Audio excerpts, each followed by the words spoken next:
Hello, everyone. This is criminal profiler Pat Brown, and this is Dear Profiler Pat, where you send me your questions and I give some advice. And I always hope it helps you, and I hope it helps other people with similar questions in some way. If you would like me to answer one of your questions, please do send me an email to profilerpatbrown@gmail.com and put in the subject line, Dear Profiler Pat. And also, if you're new to the channel, please do subscribe and check my playlist so you can find the different areas of life that I talk about.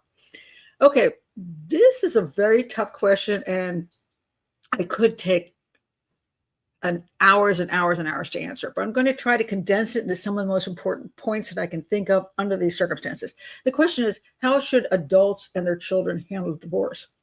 And right away, somebody going, well, what do you mean, how should the children handle it? Isn't that the adults' problem? Well, yes, but children do get caught up in it. And I'm not talking about little children because really we can't expect them to handle any divorce, but sometimes it's adult children whose parents are divorcing and they have to deal with that as well. Even when people say, oh, well, at least they're adults, it's not so easy.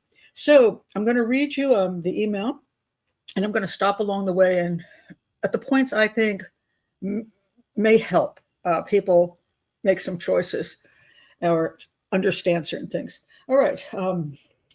Dear Profiler Pat, I'm an adult going through my dad's second divorce. I was 12, and I had a little brother as well, when dad and mom divorced. They hated each other, put us in the middle, and both engaged in what I only recently learned is called parental alienation. My mom spent months prepping me for court, but I sat outside because the judge said it was too early to testify. All right, so I want to stop here. And I want to talk about what happens when children are children, small children, and the parents divorce. And it is a horrible thing for the kids to go through. And a lot of people say, well, at least if the parents aren't fighting anymore, it's better. Yeah, okay. Maybe there's truth in that for sure. I mean, there are some situations where the kids shouldn't be in that home with those two parents. Maybe they shouldn't be in the home with especially one of the parents, but it's always tragic. And so I wish people would stop downplaying it. That's why we have to be so careful when we choose who we marry and that we have a belief in marriage, that we wait long enough to have children to be sure we have a keeper. Don't just rush into getting pregnant and getting somebody pregnant. Oh, we're going to have a kid and we've only been married a week. You don't have enough time to make sure you have a stable home for children. And no matter how good the divorce is, the children are still losing their family. It's breaking up. They're going to end up in a situation where they're now living in two homes, and new people are going to be brought into their lives. The boyfriends, the girlfriends, the wife, whatever rolls in. Now they got to adjust to that, and they're being bounced like a ping pong ball between two homes. And people who, even if they like each other and have one of those amicable divorces, still think enough differently, because that's why they're divorced, enough differently that the homes aren't necessarily working exactly the same together as far as anything goes. Perhaps it's school choice, perhaps it's holidays, perhaps it's whether they should have this toy or that toy, whether they should be able to stay out later, whether they should date. All that stuff is coming now from two households, and it's always difficult. And of course, the more amicable the divorce is, and the more people willing to cooperate, that is the best for the kids. And I always wish everybody, when they get divorced, keep that in mind. Now, what happens when you hate the other person? And sometimes that's why the marriage is breaking up. It's not going well. The two people cannot get along. They do, to a great extent, end up hating each other. Maybe they even still feel love, but that hate is there too, and it's exploding within the home. It's unpleasant, and then when the day comes for that divorce, they're not necessarily going to be that cooperative on who does what and who gets the custody of the kids, and how they might get, if they have money, two lawyers that are going to make a lot of money off of them, both of them, to keep the fight going, and that can turn really nasty. And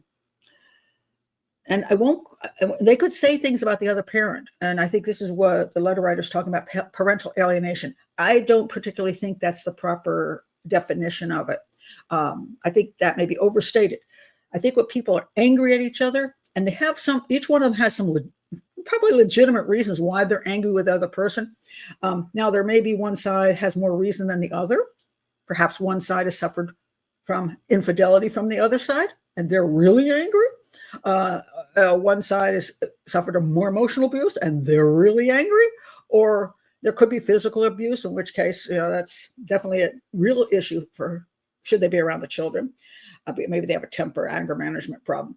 So sometimes when parents are fighting it out in court, they're trying to get their children to be in the safest situation they can, where they can make the best decisions for them, and they don't trust the other side to do as good a job or even a good job. So that's where fighting can come in and finger pointing can come in, and that person did this and this person did that. And that looks like parental alienation, especially when they start talking to the children about it.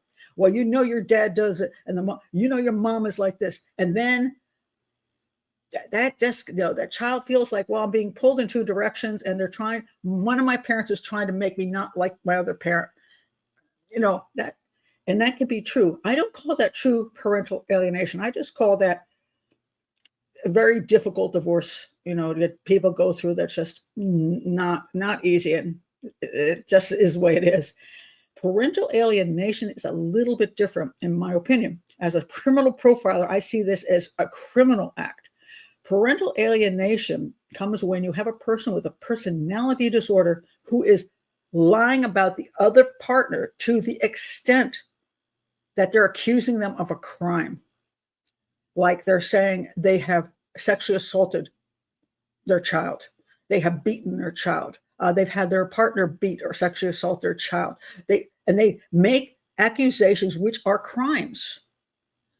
And because they're telling that sometimes they actually get involved with their children to convince their children, because if a person has a personality disorder, Munchausen syndrome by proxy, some psychopathy, they will take their child and they will make them turn on the other parent and lie about things that have happened. And sometimes the child doesn't even know they're really doing it, because they're being coached and they're being manipulated, and they're even being given memories that they don't have. And sometimes you can find psychologists to help those children have memories they don't have. So somebody who's very manipulative and vindictive and wants power and control, which would be somebody with a severe personality disorder, they can say so many things against the other parent that the children are either become scared of them, don't want to be around them. And in court, that person thinks they're going to be able to, therefore, win the day. The judge will side with them, because the judge will say, wow, this person is dangerous for that child to be around. It depends how convincing they can be. And it can get really, really, it can be just a horrific situation. And sometimes what sadly happens in a courtroom is that if a judge is trying to decide who's telling the truth, sometimes what they'll do is they'll go with what seems like a safer environment. And when I mean safer, just that the chances that the child is going to be harmed are less from what they're hearing over here than over here. And it doesn't mean that it's true, because again, this could be parental alienation, and there's a bunch of lies going around, and it's not really true that the child is more safe over here. Could be because now they're with a psychopath as opposed to being with a safe person. But if the psychopath has good stories to tell and gets that child involved to the point where the judge is like, I don't know, if I let that child stay over here, they could be seriously injured. Over here, it seems like they have, they're not going to be hurt by this person. And sometimes they'll just go that way because it's safer for them, in the sense that they will not be held accountable if something bad happens to the child. So, and that's exactly why people use parental alienation and lies to manipulate getting custody of the children or whatever they're trying to get. So those people, that's a huge dilemma in the court system and in a family. So you have parents who are angry, but they still love the kids, and neither one have a personality disorder. They're just angry with each other, and so they're struggling with that, and they're trying to keep their kids, they're trying to make sure the kids are okay, but they're, and then there's a couple where one of them is a psychopath or something close to it and does parental alienation. That's another issue. Okay, so I want to go on a little further. And then the letter writer says it was a mess, but it was a long time ago. Okay, so somehow the letter writer, congratulations, you survived, I believe, and hopefully your brother too. The the unfortunate divorce and the ugliness surrounding the divorce. So, anyways, a long time ago, my dad stopped talking bad about my mom to me when he remarried. I thought he changed. Okay, there's a good point there. Sometimes the people hold anger against the other person, whether it's right or wrong, because that is still the other person in their life. That's the person, the last person they were attached to and had a family with. And they keep hanging on to that. And it's even if they don't want to be with that person anymore, it's still that was their wife, that was their husband. And they may even think of them still as a wife or husband until they finally meet the new person, and that new person takes the place. Kind of like the problem people like their dog gets hit by a car, and now they say, I never want another dog. But that hole is so big, all they can think about is the dog that they lost. Until one day they decide to get a puppy. And they bring the new puppy home, and suddenly they have that dog back in their life, and they're able to put their memories to rest because they have something new to focus on. So I think Dad has something new to focus on. He got a new wife. Now he's got a home with a marriage situation again, and so now he's like, okay, yeah, I'm over her. No. So he stopped talking back. Now, I want to mention this for adult children who, even if they are adults, they have a little more say. Sometimes teenagers will have to, when one of the parents or both of the parents are talking bad about each other, and it hurts the children, even if it's true what the parent is saying. Let's say the parent is saying something about the way they were treated, or infidelity or something. The kids it still hurts them because they still love both parents in spite of what that parent may have done, or both parents may have done. So they might say something like, Ma, Pa, I don't want to hear about it. I don't want to hear you talk bad about my other parent. I don't want to hear it. Sorry, if you're hurt yourself, sorry, but I don't want to hear about it. I don't want to hear bad things about my other parent. I don't. And if you're a good parent, you'll shut up about that point. If you're one of those parents who is saying things because of the anger, you can't, it's still in you. So you're getting that anger out, and you say it to your kids because it annoys you when your kid is like, "Oh, mommy's this or daddy's that." And you're like, no, they're not. And so you say something, and then you put that child back in the middle, and you make that child feel bad, and they don't want to hear it because they don't want to hear bad things about their parents. So yes, as an adult, you need to learn to shut the hell up. Don't say bad things about the other parent, even if you're feeling them. Put that in your diary. I don't be careful of that. You don't want your kids to read your diary. Don't put it on the internet. Don't go on TikTok. Don't write a tell-all book. I just think that's cruel. If you've had issues, let your kids have their parents at the best their parents can be, even if you as one of the parents think otherwise about the other parent. Okay, leave it alone. It's your problem. You married them. It's your problem. Take it to a therapist or just get over it. Something. Pay attention to your kids and what their needs are. So now, in this particular case, the letter writer then says he hadn't said anything bad about mom anymore. Thought he'd changed. After 30 years together, my stepmom is divorcing my dad, and he's resorting to the same tactics he did when I was 12. I love my stepmom, and she's mama to my kids. My dad is spying on her, looking at her phone records, accusing her of affairs, telling me details of their lacking sex life. Too much information, yeah, TMI, which he blames on her and thinks wrongly, accusing her of hurting my toddler to divide us. So now you're in that situation again where he's angry. I don't know if it's parental alienation because I don't know how much he's lying about anything. So I can't say if that's what he's doing, is trying to alienate you from your stepmother with truth, or whether he's just angry and saying stuff that maybe, no, parental alienation would not be with truth for the most part. Usually that's false accusations, willing to do anything to separate you. If they're telling the truth, they're letting their anger get the better of them because in spite of their feelings, they shouldn't be putting that, again, on their children and on their grandchildren.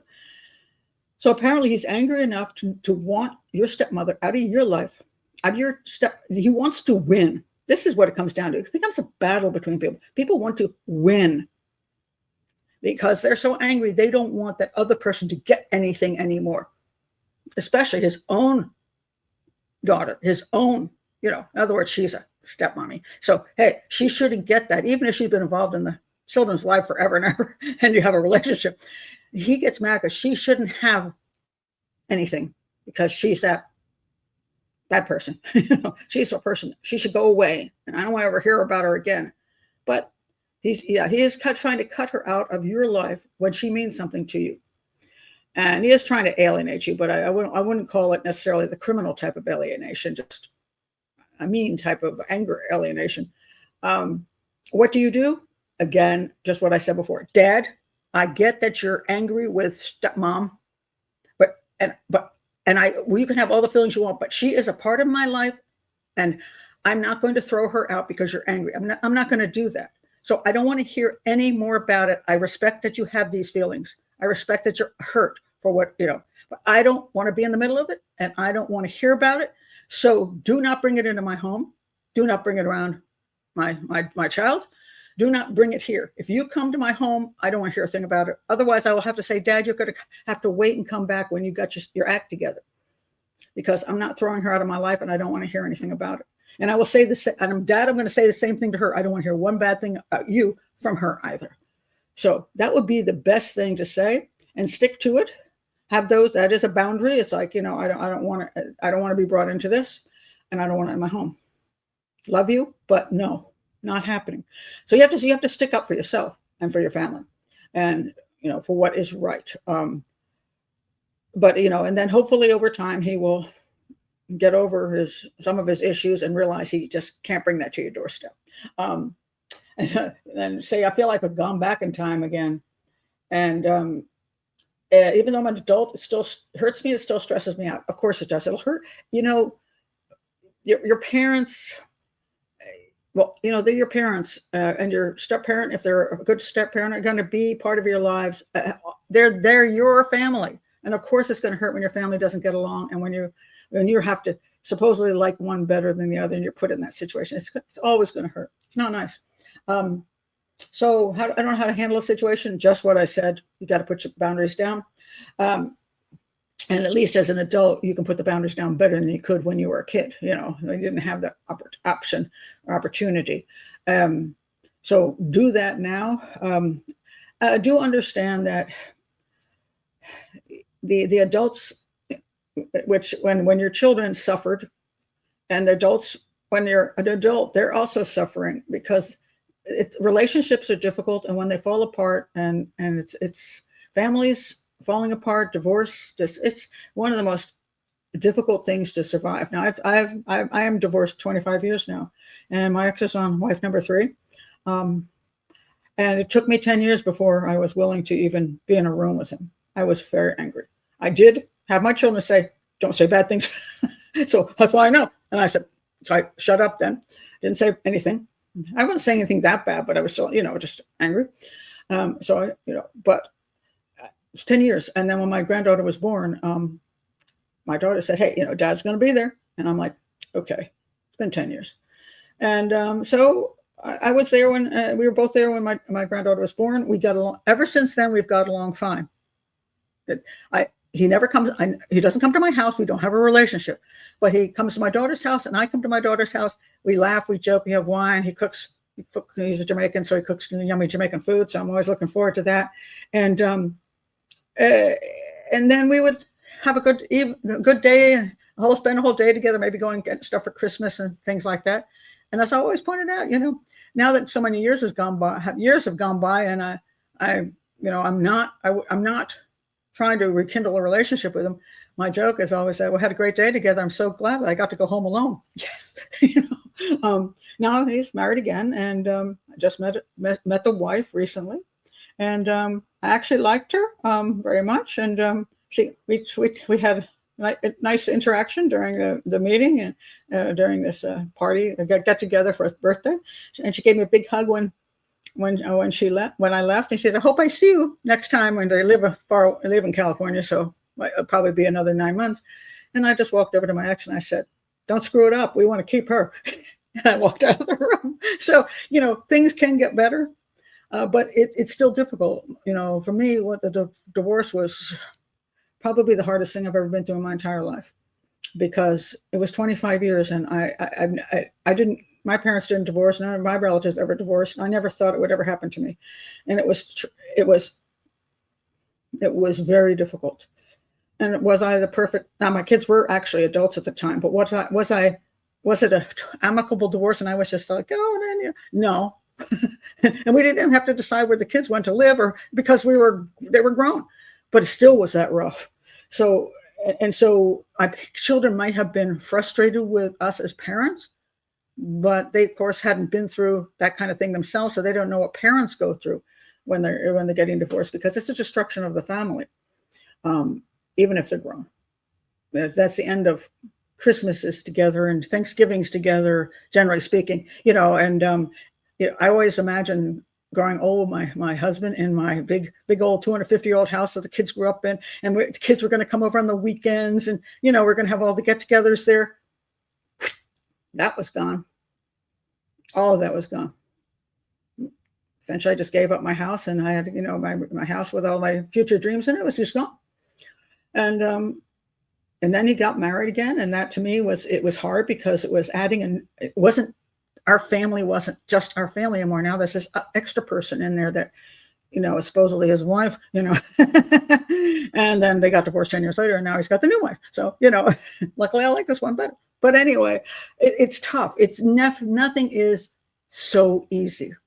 So do have a little bit of kindness in your heart for your dad, for your stepmom, whoever, whatever your parent is going through this, but do lay down a little bit of laws, because sometimes a parent does need to hear that you don't want to hear about it. They may need to hear that, to realize that they're so into their own feelings, and they're so upset that they have trouble seeing what they're doing to other people. So set them down and say, no, I don't want to hear it. I get it, but I don't want to hear it. So those are my thoughts on this, and I hope it helps all of you. It's a really tricky subject, and I don't know if I could get in a short period of time get into depth, but I hope it's enough to help some of you. Okay, again, if you're new to the channel, please do like and subscribe, and send me your questions. Bye.